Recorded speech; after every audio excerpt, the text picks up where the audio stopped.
Welcome, everybody, to the penultimate round here of the Apollo Racing Club Indycar iRacing Series. We are at Pocono Motor Speedway, my home track, personally, and it is a beautiful day here at the Tricky Triangle. This one always catches a lot of our grid out.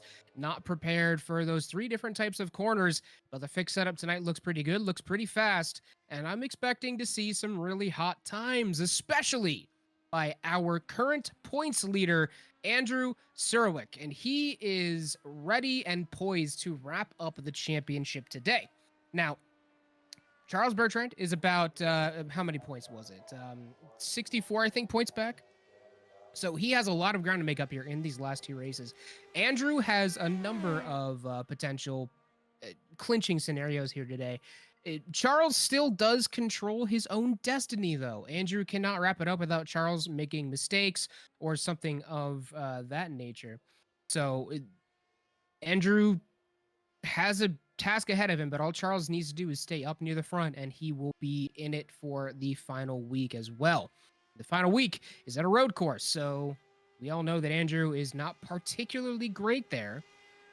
Maybe an opportunity for Charles to make things up. And it's at my favorite road course on the schedule, Watkins Glen, for the finale of this season number 6. There is the person who is challenging Andrew for the championship. It is Charles Bertrand. And he is putting in his laps now. We are into qualifying at this point, folks. We came in a little bit late tonight. I apologize for that. And there's our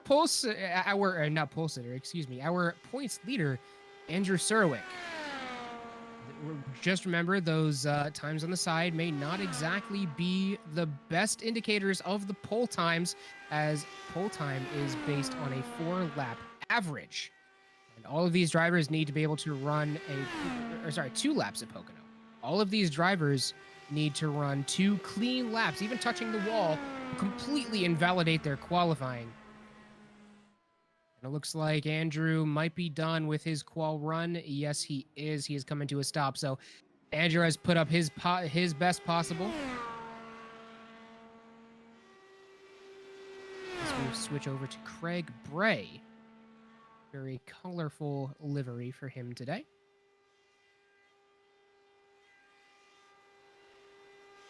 Craig Bray has had a bit of an up and down season as well for the running of this season, at least. If I remember correctly, hold on a sec, I gotta bring these points up. Craig Bray currently sitting in P10 in the points. I'm sure he'd be wanting to pick up a win here and hopefully get a track, whatever track he wants on the schedule for next season. That's basically what these guys are fighting for at this point, is trying to get a track of their choice on the schedule for next season, no matter what. So far, Brock Whiteman actually having the best individual lap, but like we said, it's based on a 5-lap run, 2-lap average. So these guys are going to have to run completely clean laps the whole time, even touching the wall. Oh my goodness, Bray almost touching the wall there. Even touching the wall will invalidate your qualifying run and send you to the back of the grid, at least based on your number. So Bray's coming in. We only have about 30 seconds left in qualifying here, and we might have actually had everybody come in. By the way, I forgot to introduce myself, everybody. My name is Keegan Scott. I am going to be bringing you this solo tonight, as the other commentators were not exactly available for this one. And congratulations to our producer behind the scenes, our director, who just became a father this week. So congratulations to Alex Light behind the camera for the healthy birth of a new baby boy. Getting ready to hop onto the grid here as we are getting it underway. Brock Whiteman coming out and pulling out the pole, the 41.3. That's a blistering average time. Charles Bertrand back by 15 milliseconds. Cody Barrett in 3rd. James Williamson in 4th. And Austin Armstrong in P5. Gregory Shaw in P6, John Krauser P7, RJ Conley in P8, Andrew Surwick with not exactly the most amazing time in the world in P9, Tyler Reed rounding out the top 10. Following from there, Trey Mitz in P11, Christopher Norris in P12, Craig Bray in P13, the one who we were watching for a while there. Artie, oh my goodness, okay. He raced into the F4 championship the other day. Artie Cheskonstantina. There we go. Steven Schaefer and Eric Oliva round out our field. 16 drivers will be rolling off of pit road today. How many will finish is the question. It's going to be a battle of attrition here at Pocono, like it always is. The tricky triangle, it is called for a very good reason. 50 laps around this 2.5-mile super speedway. Andrew Sarwick has won here twice. James Williamson won here last season, but Andrew winning in season 3 and 4. However, he is rolling off on P9. Charles Bertrand, his primary competitor for the championship, actually rolling off in P2. So Charles, a good start to his day already. Andrew's going to have a lot of making up to do if he wants to clinch out the championship here. And if he ends up DNFing while trying to move up through the field, getting into an incident, oh boy, that is going to be a heck of a week at Watkins Glen that I definitely do not want to miss. Thankfully, I won't. Last season, this actually turned into a fuel strategy race with James Williamson and Nick Jadu fighting to try and make it all the way on fuel. Nick Jadu barely rolling it out. James Williamson barely rolling it out. James Williamson ended up coming out on top. Just rolling it in 6th gear and on fuel map 8 all the way around. I think he said he ended with 0.0 gallons in his tank. So he was literally running on fuels. 1 lap to green here as the drivers get out onto the track. Fortunately, they have plenty of time on this 2.5-mile oval, kinda, triangle, whichever one that is, on this 2.5-mile super speedway to get back into good formation. Now, this race typically has fewer cautions than we are used to seeing here at ARC. Granted, over the course of the season, the amount of cautions has gotten significantly better throughout the courses of the races. I think the last 2 races we had like 2 cautions-ish. 1 fairly early on, and then 1 maybe near the end as tires started to run out.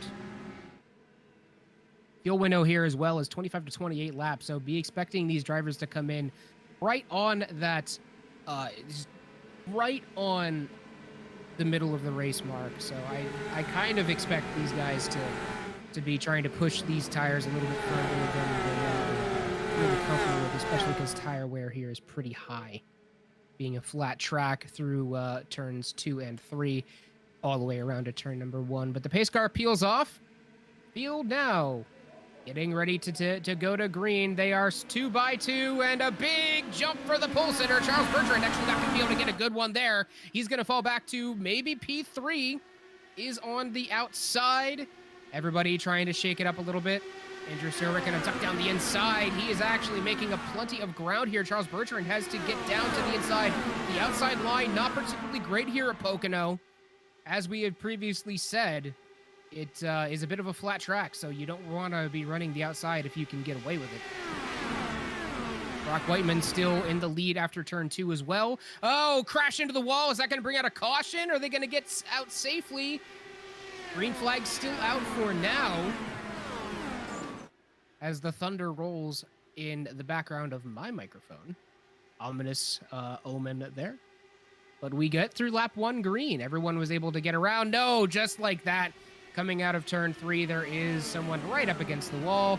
And that was actually Brock Whiteman, who started in P1, who ended up smacking the wall hard and is going to bring out our first caution of the day. Oh, no, that's not Brock Whiteman. That was somebody else. Brock Whiteman just lost connection for a second. RJ Conley is who was the one who rode the wall there for a while.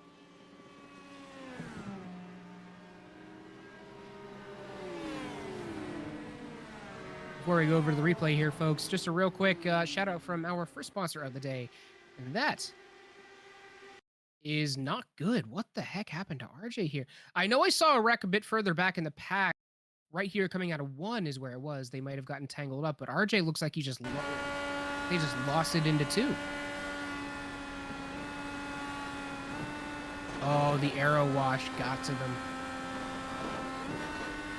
Dropped it down to the bottom, trying to let everyone pass, trying to get into the pits, but just ended up riding up onto the wall without that front right tire. RJ, unfortunately, that's going to be probably a couple laps if they can't get down to the pit lane. They are actually able to get down to the pit lane and only actually lose 1 lap, so RJ kind of getting out of that one a little bit easy. But anyway, back to what I was saying before we went to that replay here. To our first sponsor of the day is Grid Finder. Grid Finder is the one-stop shop for finding your next league in whatever simulator you want. We run here on iRacing, and Grid Finder has a ton of iRacing leagues on there, but as well as other simulators like F1, Assetto Corsa Competizione, as well as a number of various other less popular ones, but still very fun sims to drive in. Go to grid-finder.com to find your next grid. You will even find us there as well. Grid-finder.com/Apollo Racing Club, where you will see all of our events available. So, 1 lap of green flag racing is all it took to bring out our first caution of the day. And that arrow wash is already presenting a problem, even on completely fresh tires. Now, still cold tires, mind you, but fresh tires. That's a look at the man who is trying to chase down that person currently running in second place. Charles Bertrand in the 34 up there in second, but Andrew Surowick, our points leader, started in P9 and after 1 lap has already made up 4 spots. So he is charging up through the field like a man on a mission, and his mission is to end the championship here today.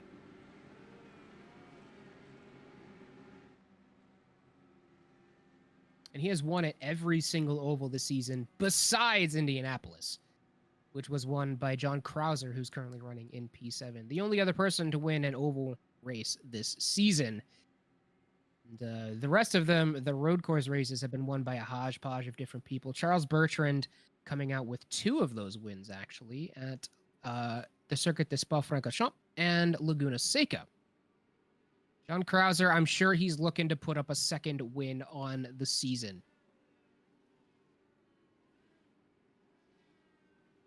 Someone who it's unfortunate we don't have in this field here today is Colin Kinser, who won actually last week at Mid-Ohio, was unable to make it today, unfortunately, but has told me that he will be running full-time next season in the Apollo Racing Club.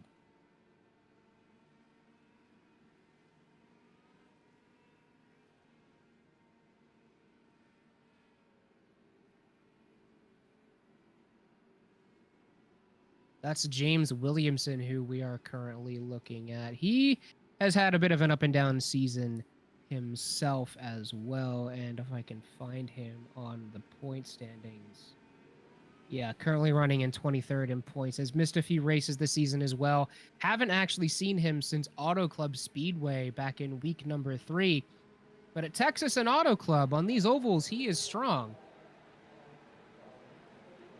There's Barry with the one. There's Barry with the 1 to green out in his hand. A couple people faking the pit stops.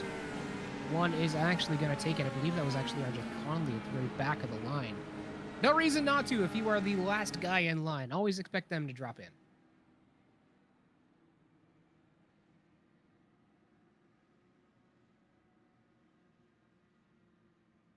Brock Whiteman is actually in P3. I don't know if he's mathematically eliminated.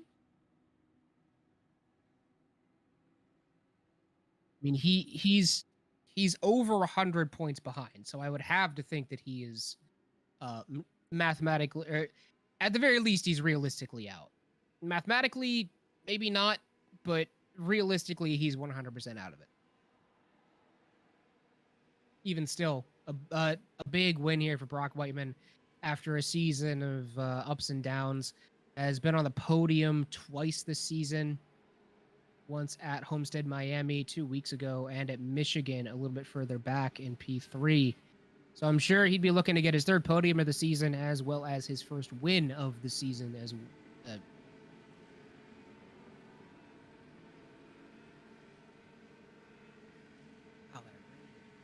Crazy outside my window. If I lose power here, folks, I apologize for that, but there is a lot of wind and rain going on at my house currently, being in the Northeast. We actually had a tornado warning in Pennsylvania today, and that is very unusual. Lots of summer weather, lightning, rain. I saw a funnel cloud earlier, so bit of a dicey situation where I'm at. But so far, the power has managed to hold up through everything. I guess having a power grid that's stronger than Texas is probably a good thing.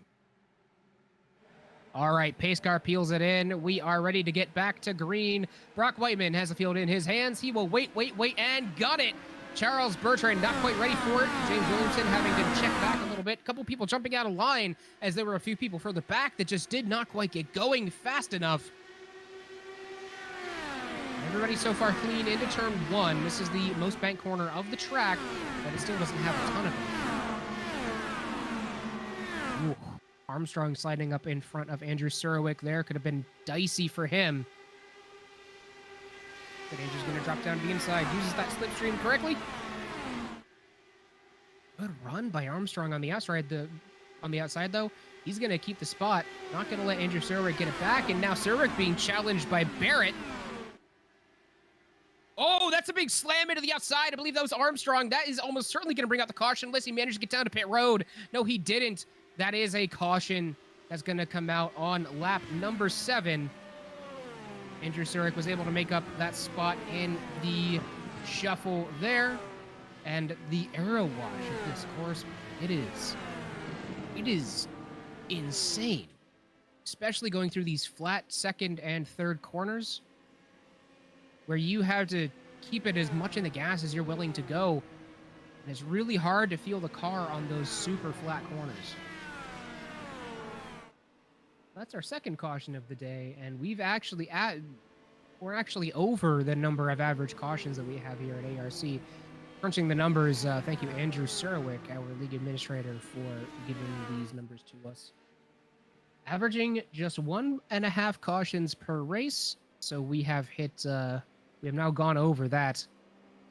I certainly hope it doesn't mean to continue like that, as I would love to see a lot of green flag racing here, as I believe watching Andrew Surwick try and charge his way up through the remaining top 3 would be something to see. Charles Bertrand might also try and go for some dicey strategies, trying to get that first place spot. Maybe hoping Andrew might wreck out and make a couple mistakes here and there.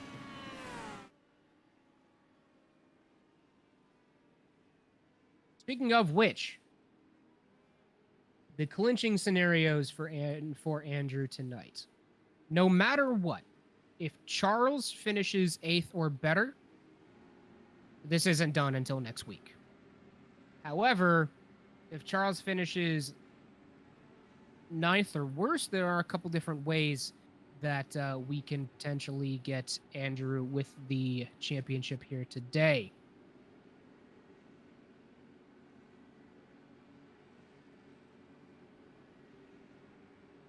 However, I will say if Andrew holds his current position, no matter what, no matter where Charles finishes, it's not done. So Andrew actually, if he has to finish P2 or better with a little bit of help from Charles Bertrand himself to actually wrap up the championship here today. So definitely, at least I'd have to say probably we're going to see this championship go into another week at Watkins Glen. Is he going to take the pit? Okay, this throws a wrench in the strategies here. Andrew Surwick going off schedule for the pit stops. Now, he's fast enough to make up that time with those fresh tires, but he is definitely going to need another stop, as there's only 25 to 28 laps, depending on how much you are fuel saving here. And with how high the tire degradation is, we might see him come in another 15 laps, or maybe he tries to get the fresher tires near the end of the race, expecting everybody else to be low. But Surwick will take the drop back to P14, take his opportunity to get some fresh rubbers on that car.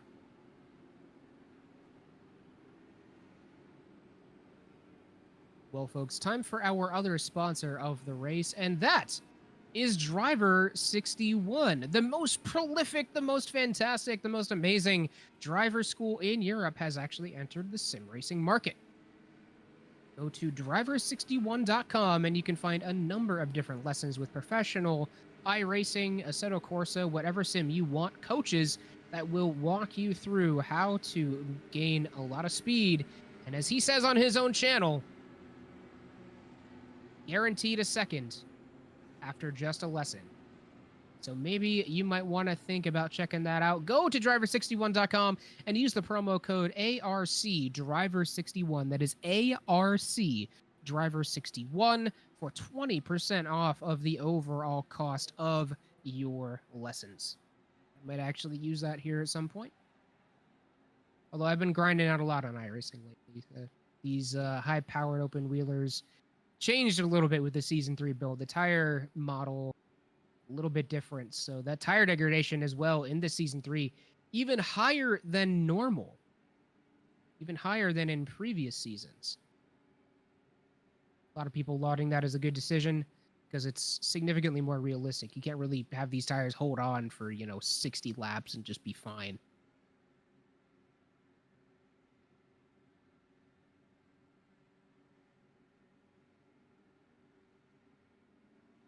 The lights out on the pace car is the question. Are we on the one to go?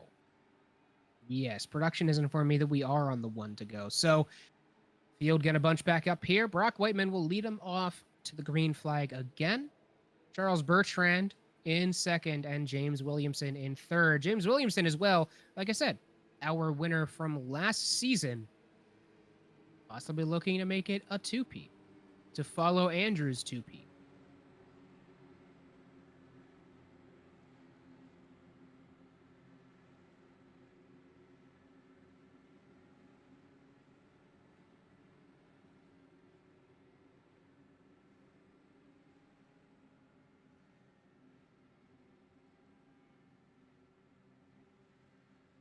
Warming up the tires for Brock Whiteman. Tire degradation is not going to be such a concern now, as we've only had probably 3 laps of green flag racing. So those tires are still going to be pretty fresh. Fuel as well, not as much of a concern, but no matter what, you're not going to be able to save up an additional tank on one tank.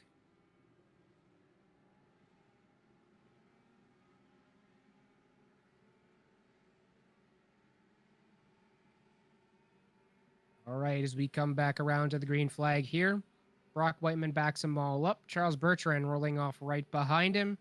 The pace car peels off into the pit lane, and Brock Whiteman holding, starts at the Geico restart zone right there, and we are back in green here at Pocono Raceway.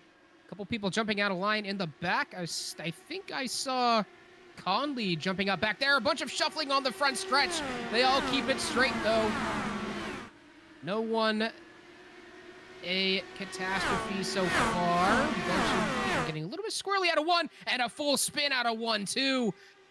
I'm not sure if that's going to bring out the caution flag. We stay green for now. If he managed to get it to the pits in time, that won't bring out a caution flag. Hopefully he was able to tow.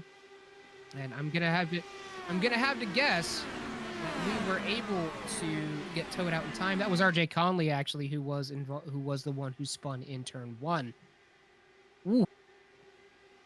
Touch on the wall there as well from Armstrong in the back. Everybody juking it out, trying to find some real estate on the track.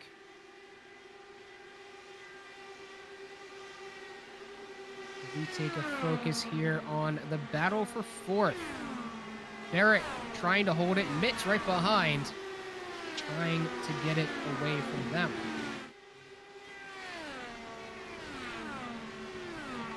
Still up in 2nd, Charles Bertrand trying to fend off James Williamson. Brock Whiteman, though, he is just running away with this. And James Williamson Charles Bertrand in distinct danger of losing that tow.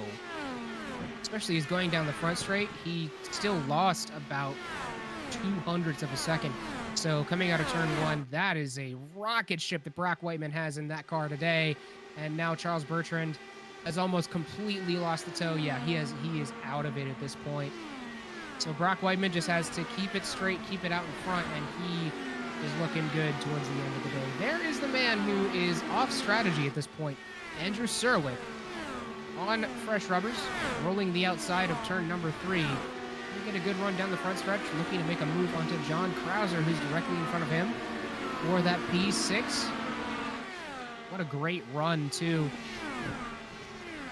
Take the outside, show the outside, and sticks the outside, actually. Krauser going to go up to try and take some arrow off of his front wing, but Andrew Surwick is going to have such a great run down the backstretch that it is not going to matter much. Andrew Surwick will take this spot in turn 2. Very dangerous corner to try to pass into. Turn 2 is it's not fun trying to go too wide through there. Believe me, I've raced here. It sucks. Hello. Krauser, able to maintain that position, able to fight back on the outside. Maybe the outside is potentially the place that you want to look at for passes here today. It's definitely going to be better for your tires if you try and do that. Wow, look at that power out of the corner. Surwick just not able to get even close to matching that. As Krauser just jumps out to a 2/10 lead.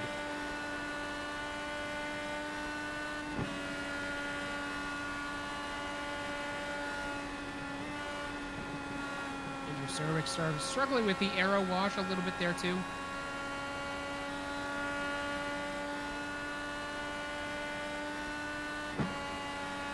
Well, everything seems to have calmed down for the moment. I'd expect that we're probably going to start seeing pit stops here in about 10 laps, if I had to guess. Now, I'm sure these guys have the ability to go a little bit longer here, maybe 10, 15 laps if they've been holding on to their fuel as long as possible. RJ Conley is back out on track, by the way, with just 3 laps down. Unfortunate race for them as they just not able to be super clean on the super speedways, and I do see smoke there on the front stretch. What happened to bring out this caution? Oof. That is a bad left rear tire hit and going to spin into the infield as well, just for a good measure. I believe that is Christopher Norris rocking that Limitless Esports livery.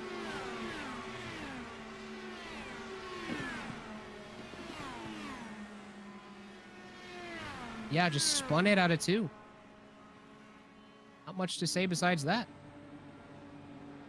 Is able to limp it back around to the pits, though, and we'll get that quick repair. Trying to save a lap. Might be able to, actually, as the field is just going into 2 now. So Norris might actually be able to retain his lap there.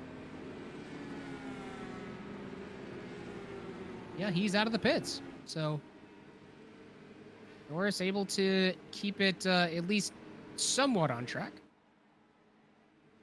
Doesn't completely total his car. 17 of 50. We've run most of our race so far under caution, unfortunately. This is the 3rd caution of the day. Bit of a caution-heavy race for us at Pocono.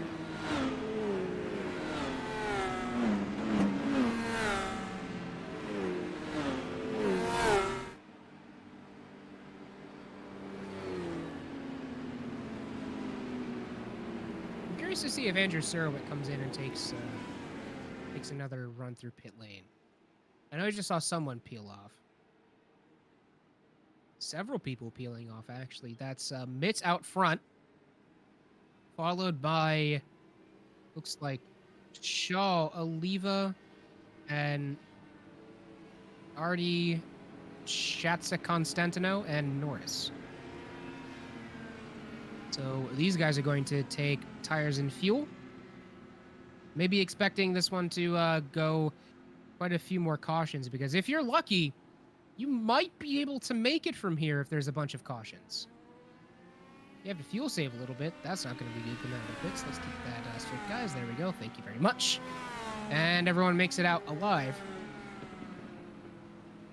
So a few people take the pit stops here on lap 18. Like I said, if they really conserve fuel and we have a couple cautions, they might be able to make it to the end. Big might, though.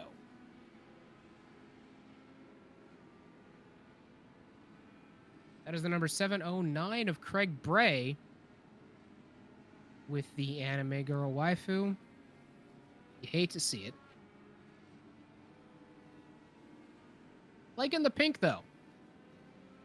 Hashtag Wireshank Racing.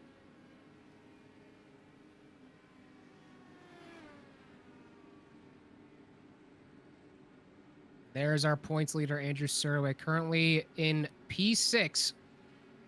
Has had a hard time making that spot back from John Krauser, who's been fighting hard to stay in that top 5.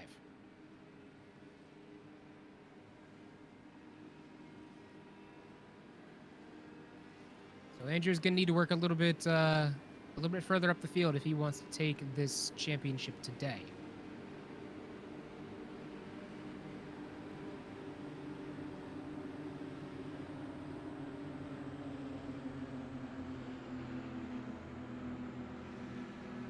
And if Andrew Surwick is able to take the win here, Charles has to finish 10th or better, or the championship will be over here today.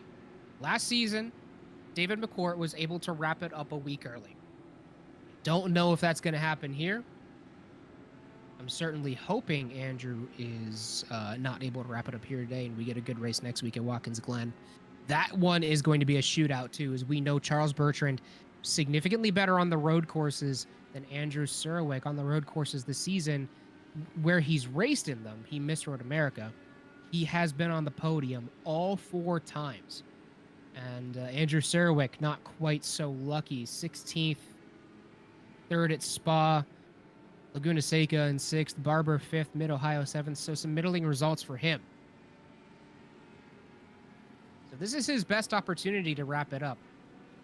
But with those road courses, it's going to be a tall order for next week if he is not able to do it here.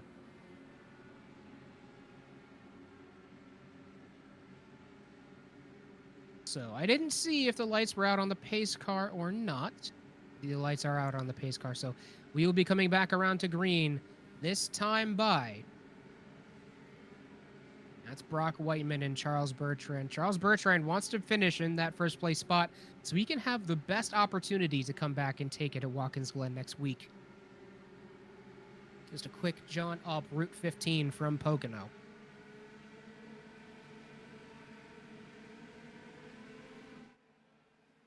Coming out of 3, Brock Whiteman's going to hold them all up.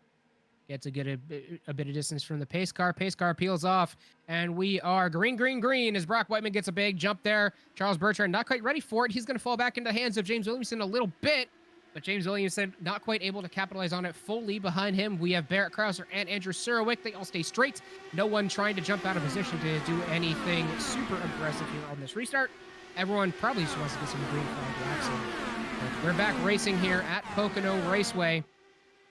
Brock Whiteman trying to jump to the inside to cut off that slipstream from Charles Bertrand. He knows that on pure pace, Whiteman is significantly better. Andrew Surwick is finally able to get that 5th place spot away from Krauser there as he was battling Krauser for a number of laps. I think Krauser might have actually touched the wall there too as he lost a hefty amount of speed coming out of 2. But Brock Whiteman just has this track down pat today. He is really on a rail, jumping out a half a second ahead of Williamson and Bertrand. Now James Williamson actually fighting for that 2nd place position. Charles Bertrand will keep it, and we have another caution. Not sure what happened here. Ooh. A caution due to RD chat. I'm gonna mess this up a bunch of times. Is this just a spin, or did he get a little bit of help? I don't know what happened there. Looks like he just stopped. I'm not sure.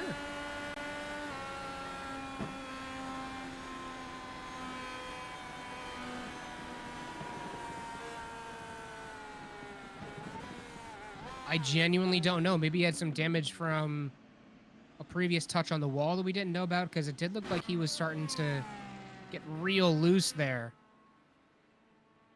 Coming out of one. But yeah, one way or another, Chatsa Constantino is out of this race.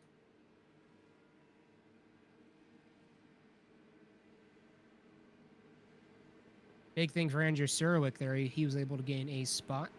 2 spots, actually. As Krauser and Barrett now find themselves behind that Gatorade machine.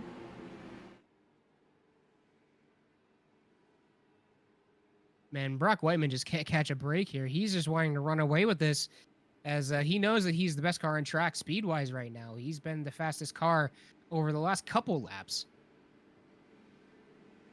Like I said, he's just completely on a rail here, but he just cannot build any sort of distance with all these cautions that we keep having. So 4th caution on lap number 21.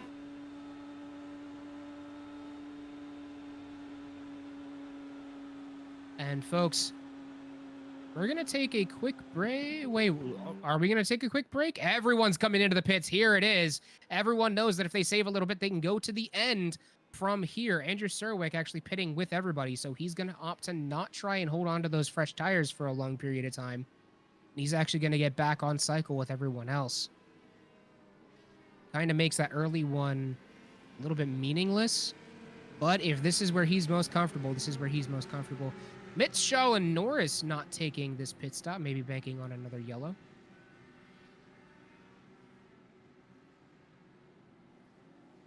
Surowick, and again, a spot on pit road, too. Jumps up ahead of James Williamson.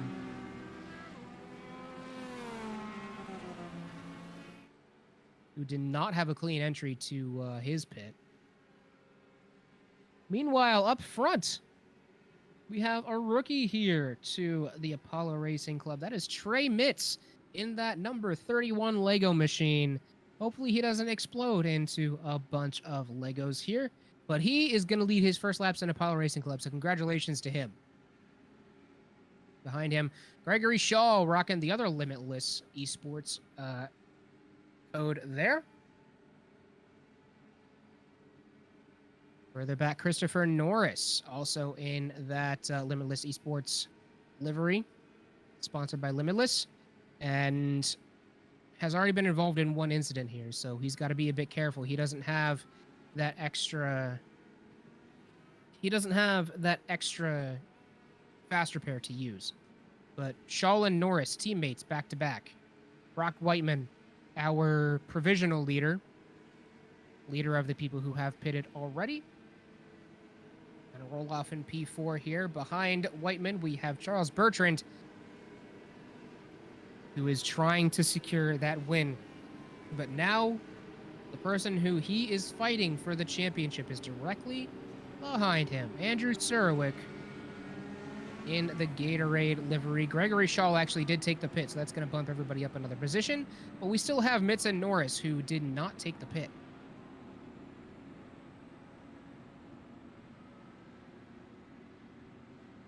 And to be fair, if this goes green, Norris is in a much better position because he has another extra lap of fuel that he can put out there.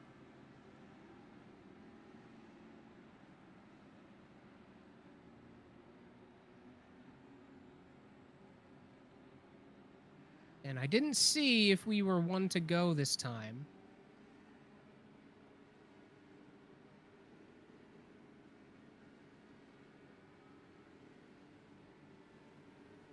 But it's looking like we probably will be.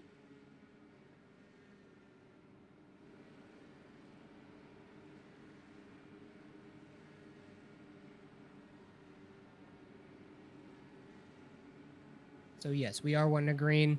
Can't see the pace car on our screens at the moment, but we are 1 to green. We were able to confirm that one. So we'll be restarting on lap 25, right before the halfway mark of this race. And so far, the vast proportion of it has been run under caution, so these guys haven't really had a ton of time to get a lot of green flag running in. I think the largest green flag stint we had was 5 laps, but during that time, Brock Whiteman just dusted everybody else. So I'm kind of expecting him to roll up through this field pretty quickly here. It's going to be entirely between Charles Bertrand and Andrew Serwick on this restart. Who's going to take the chance? And will Charles Bertrand survive the process? He's going to be defending that provisional second place position. As we get back and ready to go to green here, we have Trey Mitz out front. And he's going to get a big jump there over Norris behind him. Norris, though, stuck behind a lap car, and Brock Whiteman is just going to take advantage of that and jump up and take that second place position. Hunting down the leader, Trey Mitz. And that's a touch between the lapped car and Norris right there. They are able to both keep it straight. No caution here so far. And there it is. Andrew Serwick is able to get past Charles Bertrand. But all Bertrand needs to do is keep Serwick in his sights. Hunt him down. Don't let him get too far out in front of you.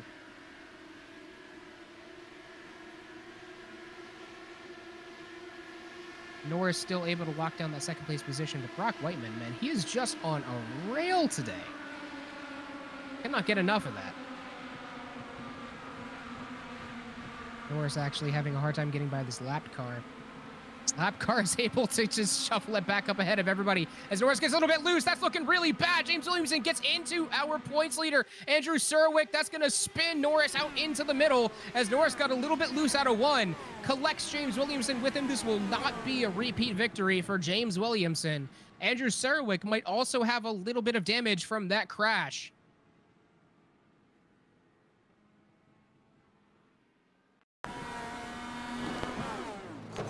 Ooh, that's yeah, let's back this one up just a little bit further, but that's a heck of a flip. That is awful to look at.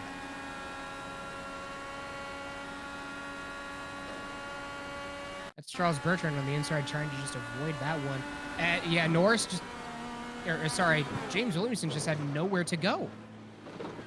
Norris on the outside trying to defend the position, but he was real slow out of one. And Andrew Serwick just might have caught a little bit of that too. If we could see if Andrew has damage to his right rear. Because he very well could here after this.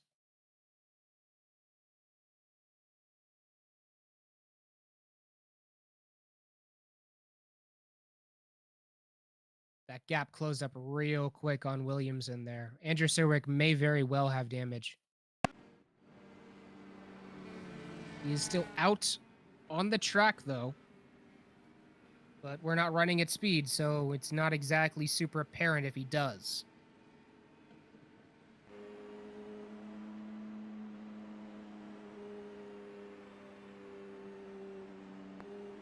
This is actually a really good view. That's Barrett looking at Andrew Serwick and Andrew Serwick's back camera there.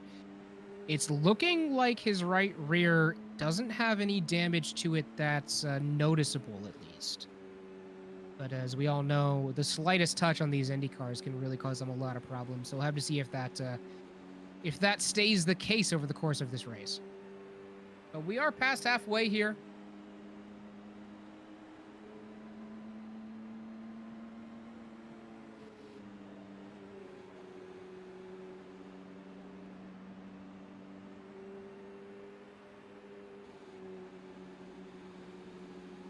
Does in fact look like he doesn't have any damage.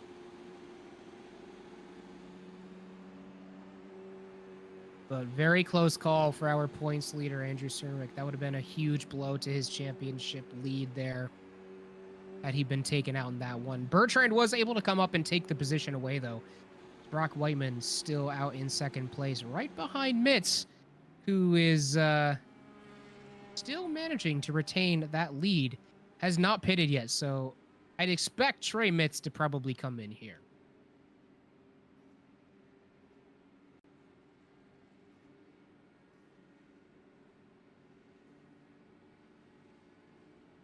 Or did Mitz come in earlier in the race?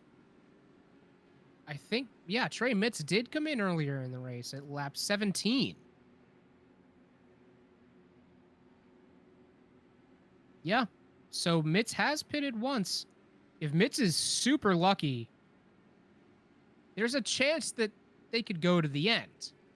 It's unlikely, but there's a chance, and he's going to have to get really, really lucky if we get a couple more cautions here. But there's a slim chance that they could do it. However, with how much Brock Whiteman has been just charging up through the field here, especially on these restarts, and how dominant he is, I'm not sure if Mitz is going to have really any sort of prayer of staying up in that P1 spot for too long here after this restart. As I think we're going to get the one to go this time by. The track looks clean to me.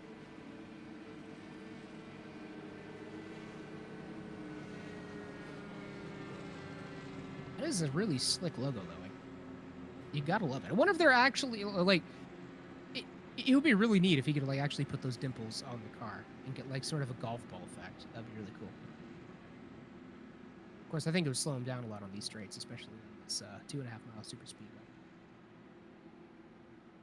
Anyway, Eric Oliva, a little bit further back in the field, running pretty solidly right now in position number 7.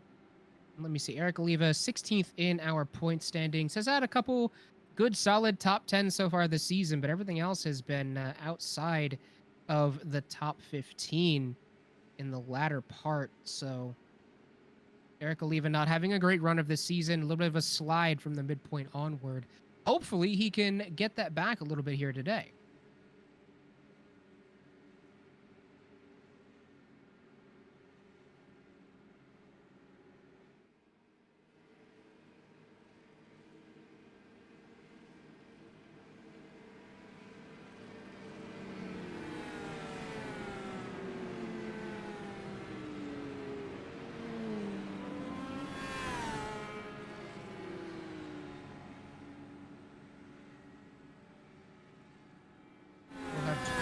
To go when we come around for the restart.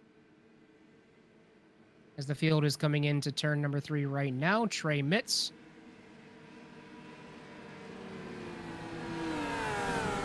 Field will be in his hands. Brock Whiteman in second. Has been charging up through the field all day, led most of the race so far. Green flag is in Barry's hands. The pace car peels off. Will Trey Mitz just let Brock Whiteman have the outside line? He's going to gun it. Going to let Brock Whiteman take it too quickly, though. He's going to jump back up and guard that spot. Everyone in the back shuffling out and flaying out a little bit further on the front stretch. Brock Whiteman charging after Trey Mitz, and Charles Bertrand and Andrew Serwick continue to fight for that third place spot, due to be second place spot here if everyone can get by Trey successfully. And I believe, ooh, that's a big blink from Charles Bertrand. Having some connection issues. A number of big blinks. So I think Andrew is probably just better off holding steady right now and not doing anything too insane. He's going to roll on the outside through turn number 3. Brock Whiteman challenging for the lead to try and get past Trey Mitz. On the inside into turn number 1, but we've seen how good that outside line tends to be today if you have the skill in running it. Ooh, that's a slide up by Brock Whiteman. Not sure if they made contact there. It might have been slight, but they get away with it. Meanwhile, further back, Andrew Serwick is able to complete the pass onto Charles Bertrand, moving up into P3. And now we'll try and hunt down Brock Whiteman.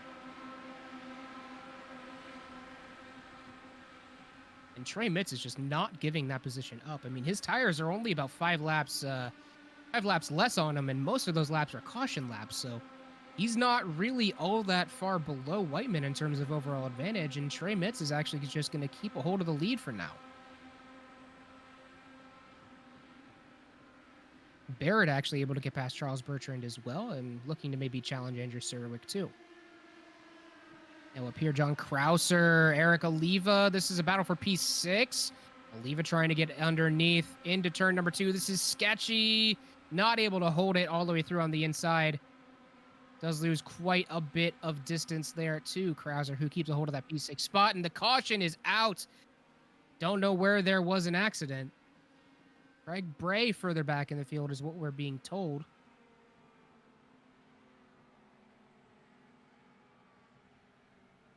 Don't know what brought this out.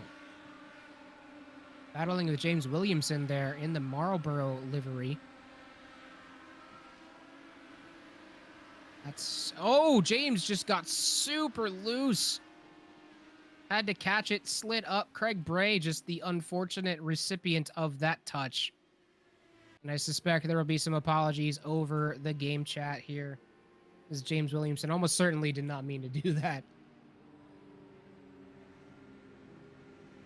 That is racing.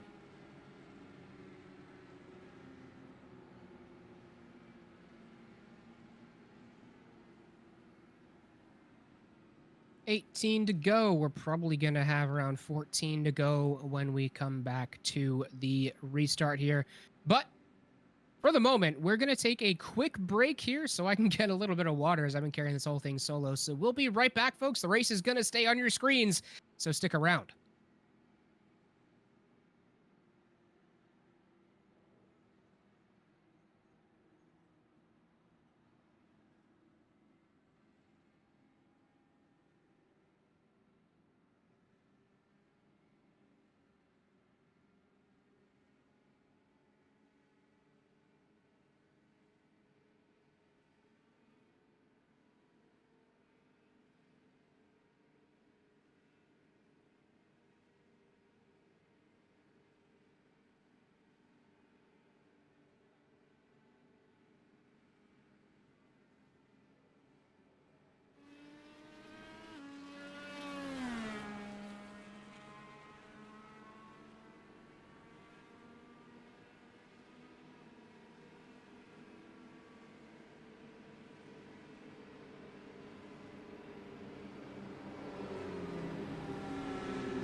All right, everybody, we are back here at ARC as we have gotten the 1 to go sign as we're going into the tunnel turn here. The tunnel corner, yeah, absolutely. Trey Mitz still out in the lead, has not taken that pit stop. May have been good to gamble to try and go for the 33-lap stint. As with just a little bit of saving now, he can probably make it, even on green from here. Like I said, I might have saved a little bit, flip down to that second, third, or fourth fuel map, but he might be able to make it, especially if we get another caution. I don't think 33 laps is outside the realm of possibility.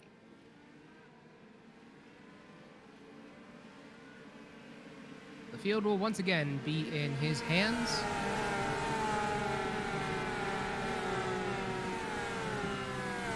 Slows down a little bit in turn 3, backs them all up.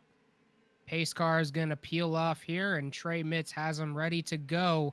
Down just a little bit inside the wall, making sure Charles Bertrand can't get a really good run on him. Ben, he gets a good run there off of the green flag. Waits very long to fire off his engines. Weaves a little bit on the straight, not too much, though, to make it outside the realm of fair. And is able to at least keep the lead into turn number 1. And that's a big help considering what we've seen Brock Whiteman do so far this race. But look out right behind him, Andrew Surwick.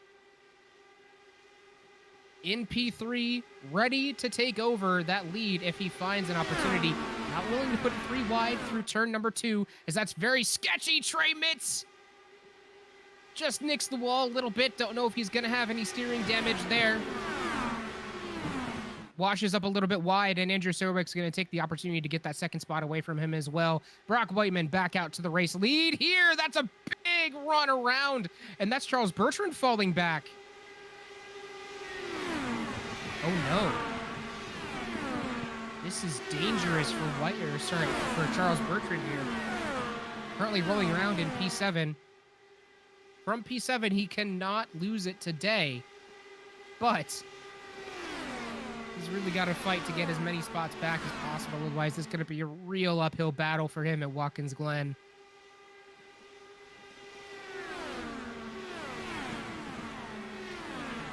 Cannot drop this race either. Missed 2 races already this season.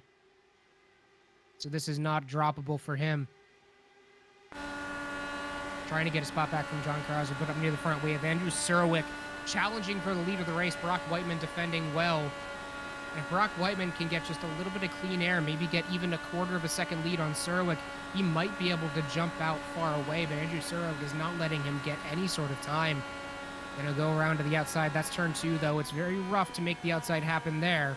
We've seen a couple people tonight do it, but they look like they're more trying to. And this is Trey Mitz further back in the field, losing a lot of time. Suspect he may have had a little bit of contact and is looking to enter the pits this time around. Ooh, that's very close to a spin there. Yep, gonna break it down on the inside and go and take that potential fast repair as well. 12 to go. Everybody's trying to find some position, some track spots to try and make it to the end of this race. Brock Whiteman and Andrew Surwick still going at it, a second ahead of the next person, which is Cody Barrett. And Surwick's going to look to the outside. Not able to get it done there. And, you know, like I said, with Pocono being such a flat track, it is so hard to make the outside work. Through turn 1 is the only turn where it's really viable long-term. We've seen a couple people manage to do it through 2 and 3, but they were dialed in for that specifically. Coming out of 1, that's where you get your biggest run, because through 1, it's the highest bent corner on this track.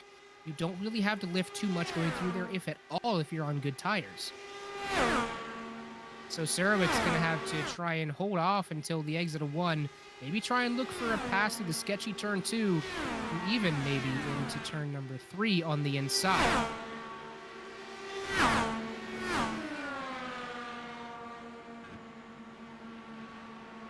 There you go on the inside into turn 1 again. You can't get it done there. He's going to be in the lead on the exit of the corner, but such a good run off by Brock Whiteman there. Look at that. Going to take it back on the outside. Fully ahead of Surwick going into turn number 2.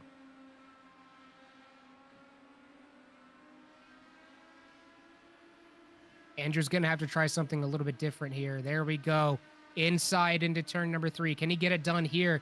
It's going to be tough. Brock Whiteman's going to have such a good runoff, especially because he drops down below. Tries to switch it up and has a much better run out of 3. Does lead that lap.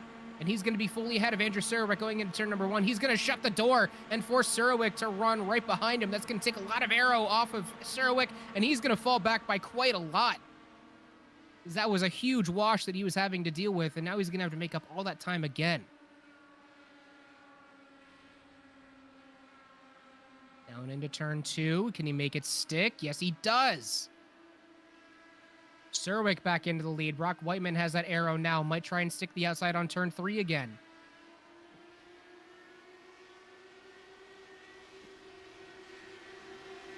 Does successfully, and Andrew Surwick is forced to jump down to the bottom as Brock Whiteman was coming like a train.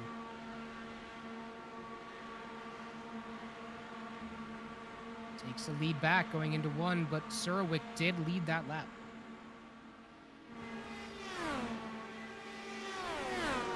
This is Charles Bertrand in P5. If he finishes in that 5th place, he's not out of it.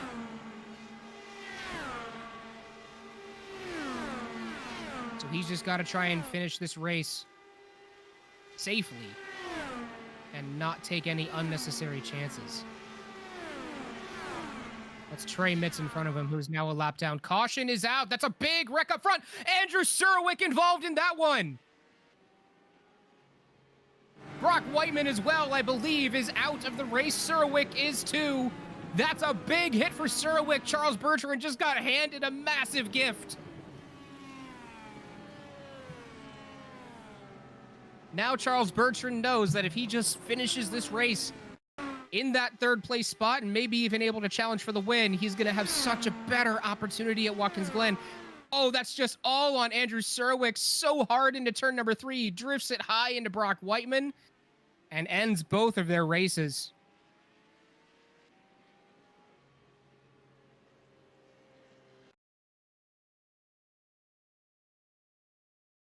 Yeah, that's all there is to it. He just got in way too deep into turn 3 and goes up and hits Brock Whiteman square in the side. That's going to be a massive hit for Andrew Surwick.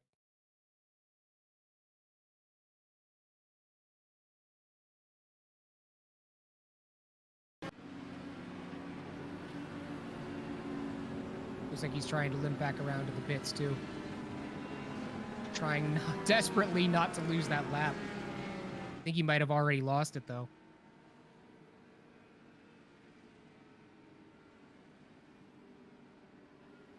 That's going to shuffle Cody Barrett around to the lead. Eric Oliva in 2nd. And Charles Bertrand, the one challenging for that championship spot, in 3rd.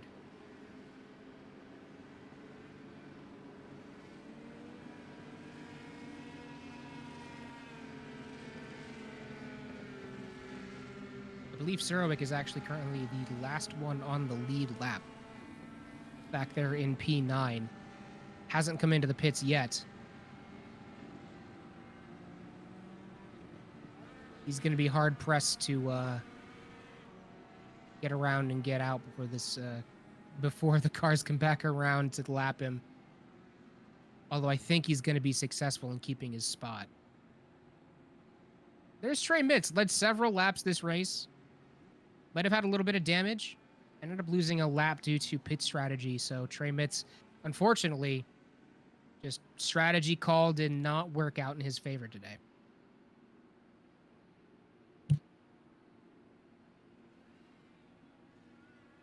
Gonna be a shootout for only a couple laps here when we return to green. I think we're gonna restart either this time or next time. I can't tell if the lights are out on the pace car.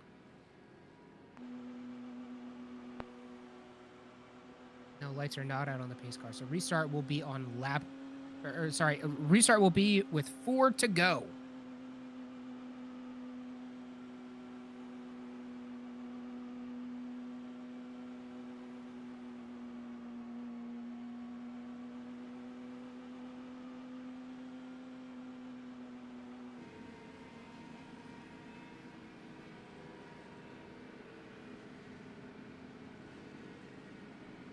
Everyone in the top 4 with tires on the same degree of wear. RJ Conley in 5th is going to have to pit. Almost certainly. 34 laps into this fuel stint. Yeah, there's no way he makes it around. Although, big win for Conley there, managing to get their lap to get their laps back and maintain that spot. 5 to go here, and I can't see if we are 1 to go. I think we are. I think Barry had his hand out there. Yes, we are on the 1 to go, so we will be restarting with 4 to go. It'll be a 4-lap shootout for Charles Bertrand to maybe come back and get a win here.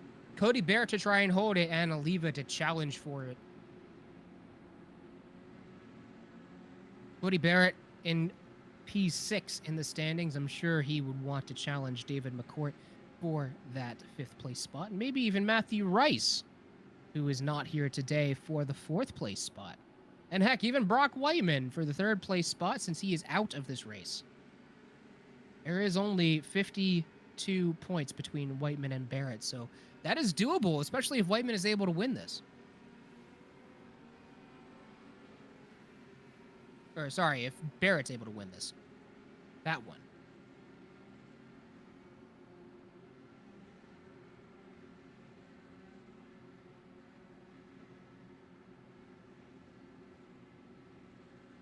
Either way, the onus is going to be on Charles Bertrand now to just keep his car pointed the correct direction. Just maintain this 3rd place spot, and he'll be in a really good position for next week at Watkins Glen. Sarowick's going to have to put in a bunch of extra practice this week.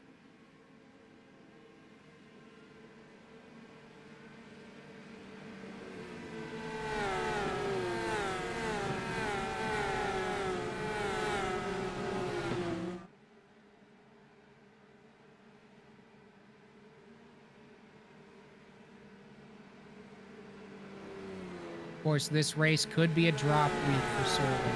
He hasn't dropped since the season. But we are back under green as Cody Barrett brings him back around. Charles Bertrand, not looking to do anything special, gets a good jump on Krauser. The whole front spaces out a little bit. Looking to just keep in line. Eric Oliva might look to challenge for that win, but Charles Bertrand is just rolling around trying to find space in that empty arrow zone so he doesn't end up washing up and wrecking his car out of this race. Sarowick was able to stay on the lead lap. Look at that. Almost no prayer in managing to come up and challenge for the win, but maybe is able to get a couple spots back to try and get a couple extra points on the day.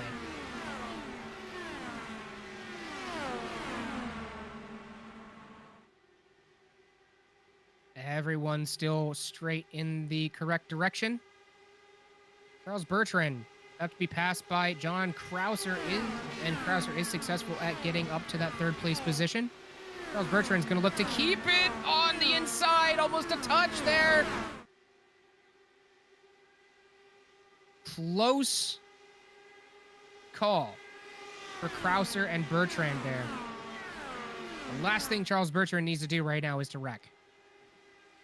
We're going to be coming to 2 to go this time by.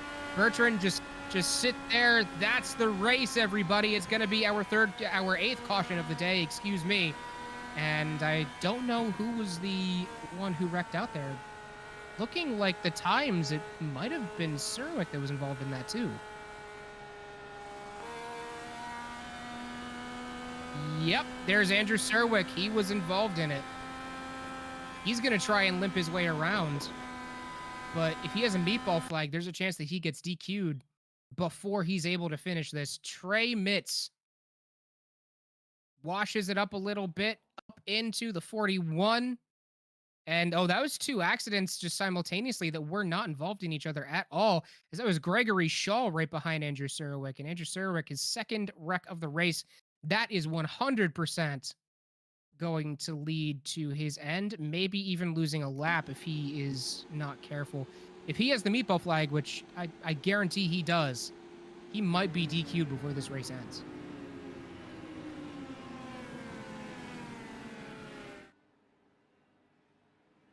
It's a shame I can't see the flags that each person has on them.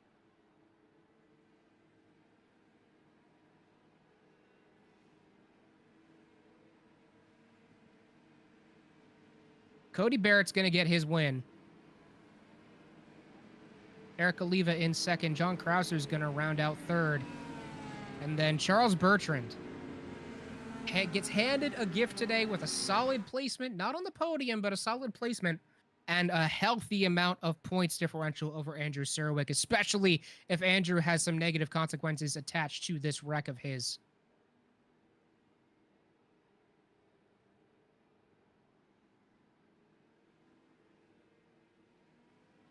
I'm amazed Andrew isn't coming into the pits to just make sure that he doesn't get DQ'd.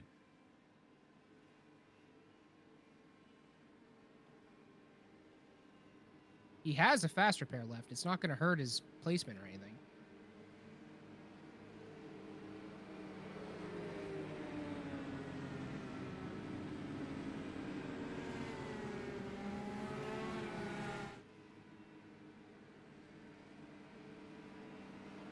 A lot of cautions in this Pocono race, more than we usually have for Pocono at least.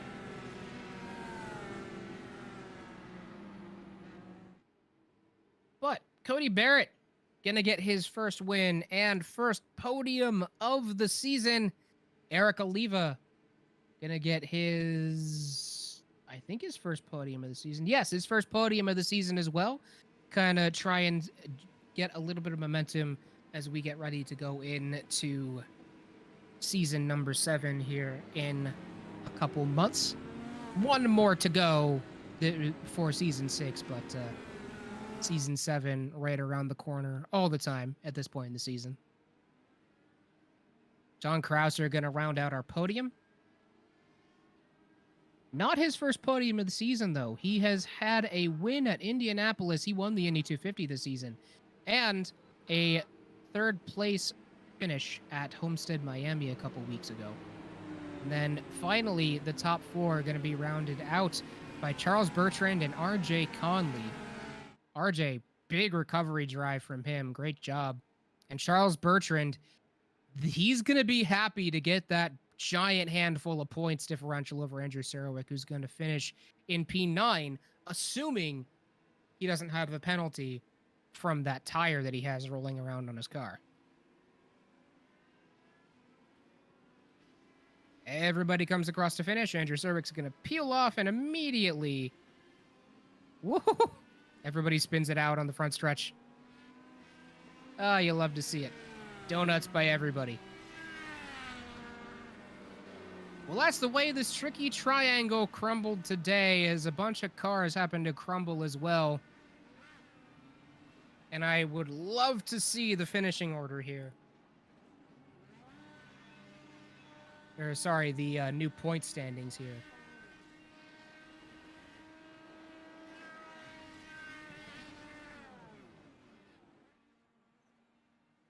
But that'll have to wait just a little bit here until we get our official point standings. But the finishing order from today, like we just said, Cody Barrett, Eric Oliva, and Krauser rounding out the podium. Charles Bertrand and RJ Conley rounding up the top 5. Tyler Reed in P6, Steven Schaefer in P7, Craig Bray in P8, and Andrew Serwick did not get DQ'd and is able to be the last one on the lead lap in P number 9. Gregory Shaw in P10, he rounds out that.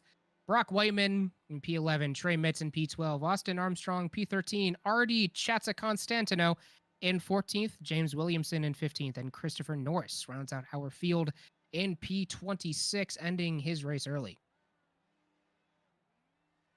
All right, folks. Well, don't go anywhere. We'll be right back with our interviews from this race. Our podium will be coming up next. Stay tuned.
Welcome back, everybody. Unfortunately, we weren't able to get our third and second place drivers from tonight, but we were able to round our winner up from tonight. Cody Barrett, thank you for joining me in the booth. Congratulations on your win tonight.